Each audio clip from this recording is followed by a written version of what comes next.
قائن کے نشان کی مختلف تفاسیر موجود ہیں اور مختلف مفسرین نے اس کے بارے میں مختلف آراء پیش کی ہیں۔ یہ نشان خدا کی طرف سے قائن کو دیا گیا تھا تاکہ کوئی اسے قتل نہ کرے۔ یہ ایک ظاہری علامت ہو سکتی تھی جو دوسروں کو خبردار کرتی تھی کہ قائن کو نقصان نہ پہنچائیں۔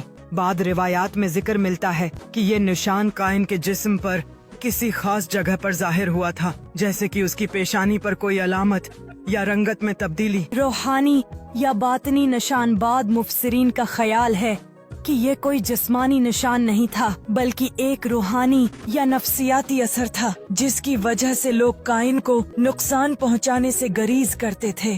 اس تفسیر کے مطابق خدا نے قائن کے دل میں ایک خاص کیفیت پیدا کی جس کی وجہ سے وہ ہمیشہ خوف اور پریشانی میں مبتلا رہا اور لوگ بھی اس سے دور رہنے لگے۔ علامتی لانتکش تفاسیر میں یہ نشان قائن کے گناہ کی علامت سمجھا جاتا ہے جو اس کے جرم کی نشاندہی کرتا تھا اور اسے دوسروں سے ممتاز کرتا تھا۔ اس تفسیر کے مطابق قائن کو ایک ایسی حالت میں رکھا گیا جہاں وہ ہمیشہ اپنے کیے پر نادم رہے اور اس کا نشان اس کی شرمندگی کی علامت تھا۔